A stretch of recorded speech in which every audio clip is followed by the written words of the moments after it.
Well, I don't need this anymore.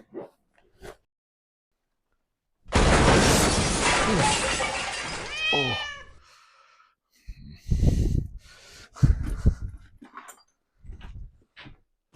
Because I got this one.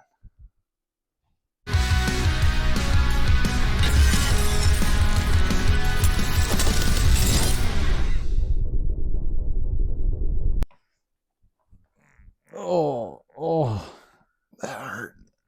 Oh, I found this. Can I have this one? Yeah, sure, buddy. Okay, cool.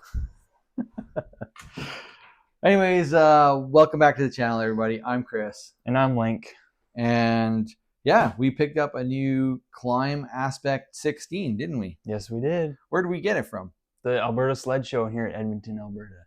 Yeah, and so the reason that we picked this up is because Link, well, you're starting to come to the mountains with me a lot more. Yeah, I am. And he needs the proper safety gear. So he's got an Avalanche beacon, probe, and shovel, which is your basic Avy gear that you need. And he's had a little bit of training from me. And now he's going to use that other Avy bag, and I'm going to get this one for myself. We will be taking an AST1 course later this winter. I've already got my AST1 training. I'll do a refresher, and Link's going to get his. So we're going to be safe on the mountain, making good judgment calls and good decisions. Yes. Anyway, this is a review of the Klim Aspect 16.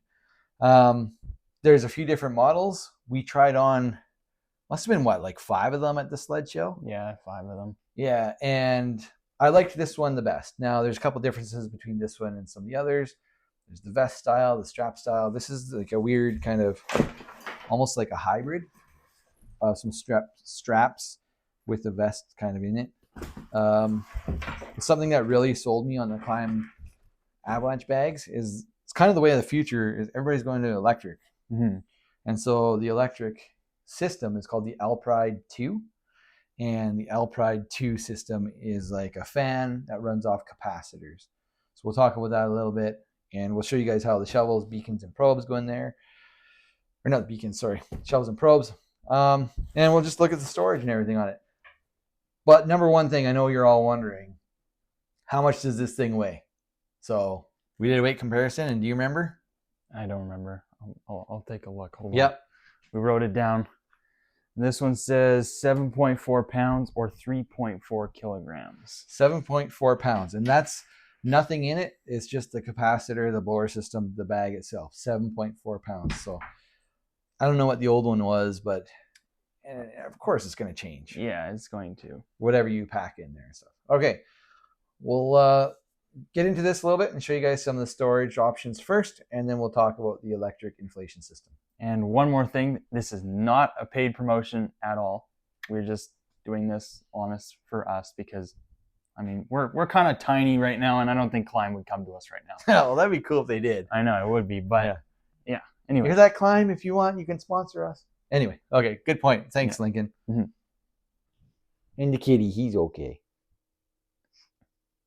All right, so now we're going to talk about the storage on this bag. So starting from the back, we got this little pocket, or little-ish pocket, and inside it's got some even tinier pockets for manuals in here as well, and it's got a little section for, I don't know, a notepad. I don't know what you're going to be writing notes up on the mountain, but or a pen. Yeah, you could put a pen in there. Pencils. Yeah. I don't know. Go to school with this, I guess. Going up from there, right here, the pretty hard pouch. Like, what is that? This is your goggles pouch. So this is where you can keep your spare goggles, spare lenses, and they won't get hit with anything or damaged. And it even comes with a goggle lens wiper as well. So you don't have to fish some microfiber cloths out of your pocket or something like that. Moving over to here, the next pocket, we'll skip the red ones for now. That's the important one. The bigger pocket, this is a pretty big pocket. So this is your electric inflation system. This, again, a notepad pocket. That's the radio pocket. Okay, yeah, a radio pocket. Well, we run the Baofeng radios, so that'll fit right into there. Yeah. But this is quite big. You can put a lot of stuff like tools and sweaters and snacks and drinks and whatever you want. Yeah, this is quite a big pocket. My goodness, is it ever. So yeah, that was this pocket. It's hard to zip up. It because is. it's floppy right now. Yeah. There you go, buddy. There we go. Yeah. And then the red pocket on the Klim bags is the important pocket with your safety gear. So, and zip it. This is where your shovel handle, your probe, and you can put your actual shovel blade in here as well. So this is like very clear, very out there for colors to know that it's important. That's good in an emergency situation. But I have a question. What's up? I don't like putting my shovel blade in the bag. Is there another spot to put it on this one? There is. It's right in here. So see my fingers poking out there. There's also this spot in here where you can put your shovel and it won't go anywhere. Just in case you don't want to put it in here. So yeah. Perfect. All right. Thanks, Link, for going over all the different storage options on this bag. Yeah. It looks really good. I'm excited to move all my stuff over and see how it all fits. Hopefully it's not going to be too heavy. Anyway, let's talk about the electric inflation system. So it seems like almost all of the Avalanche airbag backpack companies are starting to move towards electric, and they all use the Alpride E2 system, which I'd said earlier is based on capacitors. So this bag here, the Alpride E2 inflation system, uses a fan, which is pretty cool because it'll inflate the airbag around your head and it'll hold it to a certain pressure for a certain amount of time. Now, if you end up getting completely buried in that avalanche, that airbag, after a certain amount of time, will deflate and actually give you a head space, a breathing space, so that it increases your chances of survival, which is pretty dang cool. The other thing about it is with that airbag, because it's being inflated with a fan and has pressure and stuff, is that if there's a cut or a slash or a poke on that airbag, that fan will keep it inflated, which is really interesting, that you can have up to a 7-inch slice on that airbag and it'll stay inflated. That's cool. Yeah, so I know you're like, well, how's that going to happen? It's snow. Well, what about debris? You get tumbling through some trees, or you get caught by your sled, because like those running boards are sharp. Yeah. Something like that can slice that airbag. And now if it's a big enough hole, it's not going to stay inflated. This one, it will. Pretty dang cool. Yeah. The other thing is this bag, here's your trigger handle. There's no emergency on the trigger handle. Not emergency. There's no safety. Yeah, no safety on the trigger handle. And that's okay, because this bag can be blown off 3 times on one capacitor charge. Oh, wow. So 3 times on one capacitor charge. This capacitors in here are charged by a USB-C cable in your hotel room or wherever you're staying. It only takes 20 minutes. 20 minutes, and you're fully charged up to 3 activations. Now, if you forget to charge it in the hotel room, or say you've activated it a couple times, or whatever the case is, you just pop in 2 AA batteries, and then this capacitor system is fully charged in 40 minutes. So we forget to plug it into the hotel, throw a couple of AA batteries in there on the drive to the staging area, getting the sleds unloaded, yada yada. It's charged, ready to go. Yeah, that's pretty cool. The other real advantage to the electric bag over the old canister style of pressurized air or nitrogen is that when Lincoln gets stuck, which is a bit, but anyways, if you're rolling a sled over and you have your handle on and it gets caught on the running board, or let's say I trying to cut through some tight trees and a big branch grabs it, or whatever the case is, the airbag gets set off, and now you got to repack it. Well, on the canister style, does anybody carry a spare canister on the mountain? No, they don't. Maybe at the truck, but not on the mountain. So now if you have to get out of a sketchy terrain to get back to the truck, well, you don't have that added safety feature of an Avalanche airbag.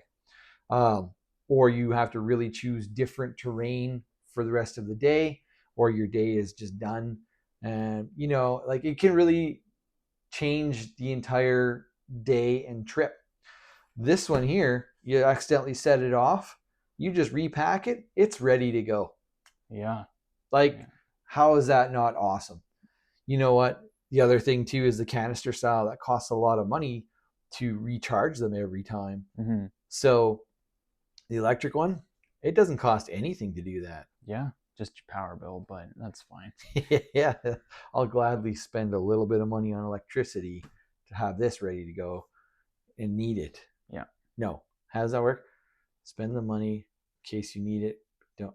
Okay. I just screwed all that up. Whatever. That's fine. We're going to cut that out. Or I had to bleep. It's better to have it and not need it than not have it and need it. There you go. That's what I meant to say. That's good. Anyway, all right. So the Alpride E2 electric inflation system, it sounds like it's absolutely the way to go. Yeah, sounds pretty amazing. We'll get you one eventually, bud. Yeah, eventually. But yeah. All right, so we're going to go over a few things with the bag and how it works. I know I'm wearing a different shirt, and this isn't in the right spot in the video because we forgot. So anyway, the bag comes with a USB-C charge cord, and your initial charge, you need to charge it for quite a while. To get to that, open the bag all the way, and then there's this little section right here with the Alpride E2 inflation system, or E2 or whatever they call it. Open this up, and there's a USB charge port right here. AA batteries will go into here if you want to. You don't need to. There's an LED on this side that blinks, tells you it's different statuses and stuff. And then this is the on-off switch, and you just pull it up counterclockwise, and there, now it is on. So it was showing an LED. Oh, maybe I just turned it off. Never mind. Sorry, guys. There we go. Now it's on. The fan will do a little one spin, test its functions. Everything's okay. It's ready to go. And to shut it off, same thing. You pull it up and turn it clockwise just for like a second, and it shuts itself down. Easy peasy. What's really cool about this, it's got super capacitors in it with a battery backup, which is just AA's. The super capacitors are rated from minus 30 degrees Celsius to plus 50 degrees Celsius. So I don't know. We'll put that on the screen here on what that is in Fahrenheit. I don't know. And it's also rated for over 500,000 discharges on those capacitors, which is far superior to any battery pack, like in the older generations of the electronic bags. So yeah, it's pretty cool. It's all electric, and it's the way of the future. Over on this side, you can open up this little slot here, and it's hard to get to, but this is the deflation switch here. So if you set your bag off, you can open that up, push this button, and that's how you deflate the air. So the other thing that's really cool about this bag is when you do set it off, we're not going to blow it off in this video. We'll have a YouTube short where we show you guys how we blow it off. The other thing that's really cool is in this pouch here, under this flap, there's instructions here. This is how you like set up your belts and stuff. But this part here, this is how you fold the bag up, the airbag back up, to make sure you have it done properly for the next time you need to use it. If you don't have it folded up and put away properly, next time you go to activate the airbag, it may not unfold properly and could put you at risk. So anyway, hope that helps. On to the rest of the video. Sorry, one more thing. So we talked about the bag and charging it and putting your AA's in there. You can run AA's along with charging up the capacitors with the USB cable. The USB cable gives you a 12 to 24 hour standby time. So the capacitors will discharge slowly over that time. if you put AA batteries in it, it kind of helps keep them topped up for actually like a few months or overnight. So make sure you check the charge, or you charge it every night when you're, before you ride. The other thing is the super capacitors have a 500,000 plus discharge count, life, whatever you want to call it. But it says that the airbag itself is only rated for 50 inflations, which I don't know if I believe that or not, because I mean, playing with it up on the mountain, if it goes off, I mean, just inspect your gear, keep it dry, keep it in good shape, and I'm sure that it'll be good. But always follow your user manual. All right, now on to the rest of the video. So, Dad, how much is the difference between the electric and the canister style? That's a great question. So this was kind of a big thing because I kind of wanted a new electric one, but at the same time, they're very expensive, very, very expensive. So I was thinking about, well, maybe I'll buy a used vest or bag for Link. I don't know if I can trust a used one. So I just said, you know what? Let's go with something new. Now, a new canister style, like a Highmark Spire vest or Charger vest, those are around $1,250 Canadian to $1,400 Canadian. Plus, you have to buy the canister, which is almost $300 Canadian. So at the end of the day, you're looking at anywhere from $1,550 to almost $1,700 Canadian, just to have another Avalanche airbag. Yeah. This Klim Aspect 16 was $1,860 Canadian, but we got a deal on it at the sled show. We got 20% off. So this one is maybe a little bit more expensive initial cost. Yeah.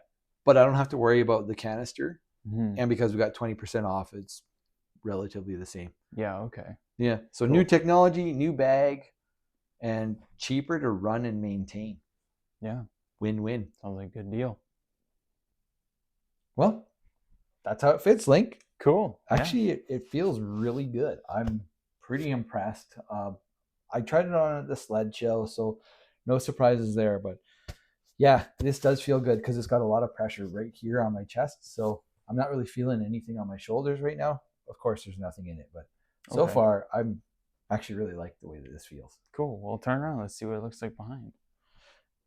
Well, cool. It doesn't look like it's like as big or as heavy as the other one too, just right now. Yeah, I definitely can tell that it's not as heavy. So cool. All right. Well, we'll come up with another short video and I'll put some stuff in it and kind of show you guys what we like to pack in our Avalanche airbags as like kind of survival stuff and necessities, what we keep in there. And that'll be coming out in a video soon. All right. Make sure you guys check out the video where we blow off this airbag so that you guys can see what it looks like and how it works and so yeah. Cool. All right. Well, that's it. Klim Aspect 16 Avy Bag. Yeah. Thanks for watching, everybody. See you in the next one.